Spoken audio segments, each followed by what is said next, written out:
안녕하세요. 미카의 심리상자 미카입니다. 이번 시간에는 그렇다면 어떤 작품을 어떻게 고를 것인가에 대한 이야기를 해보겠습니다. 일단 작품 기획을 할 때에는 출판사의 입장이 되어볼 필요가 있습니다. 출판사의 입장이라면 적어도 두 가지는 충족되기를 바랄 것입니다. 일단 출판사 운영을 해야 하니 어느 정도 팔려야 하고, 두 번째는 독자들에게 좋은 평가를 받는 것입니다. 잘 팔릴 작품이 출간 전에는 가늠하기가 쉽지 않습니다. 언제나 상업성을 최우선적으로 고려하여 기획을 하고 마케팅 전략을 세우지만 막상 출간하면 그렇지 않는 경우가 더 많기 때문입니다. 이 지점에서 출판이 유튜버와 비슷한 점이 있습니다. 유튜버들이 하는 말이 있습니다.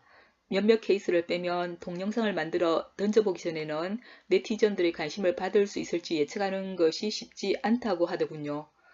저도 그것을 지금 경험하고 있습니다. 제 예측과는 사실 전혀 반대로 가고 있거든요. 그럼에도 누구나 추정해 볼 수 있는 선이 있습니다.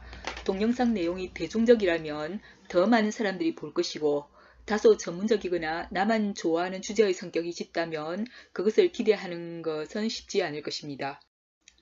내가 좋아하는 분야의 책이 이 세상 많은 사람들이 좋아하는 분야이고 비교적 잘 팔리는 분야라면 기획은 그만큼 쉬울 것입니다.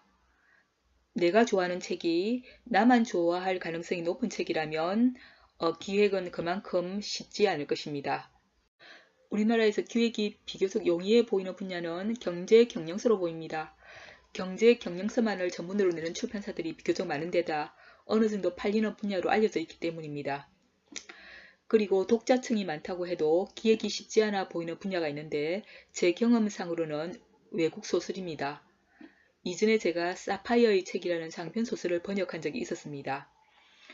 얼핏 보면 움베르토 에코의 장미의 이름을 연상시키는 책이었고, 스토리라인과 플롯이 흥미롭게 거지없었지만 막상 읽어보니 어려운 종교와 역사 이야기가 책 전반에 깔려 있어 소설을 읽는 재미를 많이 반감시켰고, 결국 그 책은 점점 미루어지다가 출판사가 문을 닫는 바람에 출간이 되지 못했습니다.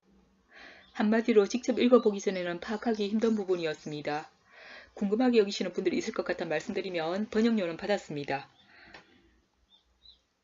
그 외에 우리나라에 많이 출간되는 외소로는 더 나은 삶을 위한 자기계발서와 셀프 헬퍼 계열의 심리학 서적들이 있습니다. 얼마 전에 제가 유튜버 동영상으로 만들어 소개한 아마존 베스트셀러 심리치료사인 그녀, 그리고 그녀의 심리치료사라는 타이틀은 실제로 우리나라에서 출간 가능성이 높은 부류의 책입니다. 제가 그것을 출판인 카페에 올려놓았더니 한 출판사 관계자분께서 에이전시에 판권을 한번 물어보았더니 에이전시에서 팔린 작품이라고 하더라고 댓글을 달아놓았더군요. 그런 작품은 출간만 되지 않았을 뿐 판권이 거의 팔린 상태라고 보면 됩니다. 사실 그 영상은 기획용으로 만든 것은 아닙니다. 그냥 일반 네티즌들을 위해서 한번 만들어 본 것입니다. 잘 팔릴런지는 출간을 해봐야 안다고 해도 괜찮은 책이라는 평가를 받으려면 채널 소개 영상에서 언급한 대로 적어도 책이 3가지 요건은 갖추고 있어야 합니다. 먼저 재미있어야 하고, 두 번째는 유익해야 하고, 세 번째는 독자들에게 영감을 주어야 합니다. 심리치료사인 그녀, 그리고 그녀의 심리치료사를 예를 들어보면 일단 책 시작 부분이 사람들의 흥미를 확 끌어당깁니다. 세상이 온통 바보 멍충이들 투성이라고 불평하는 한 남자의 이야기로 시작이 되는데, 저자가 환자를 만나기 전에 환자를 딱하게 여겨라, 딱하게 여겨라, 딱하게 여겨라 여러 번 자신에게 주문을 거는 것부터 웃음이 유발됩니다. 그리고 이런 책은 당연히 유익하며 우리가 새로운 시선으로 뭔가를 바라볼 수 있도록 영감을 줍니다.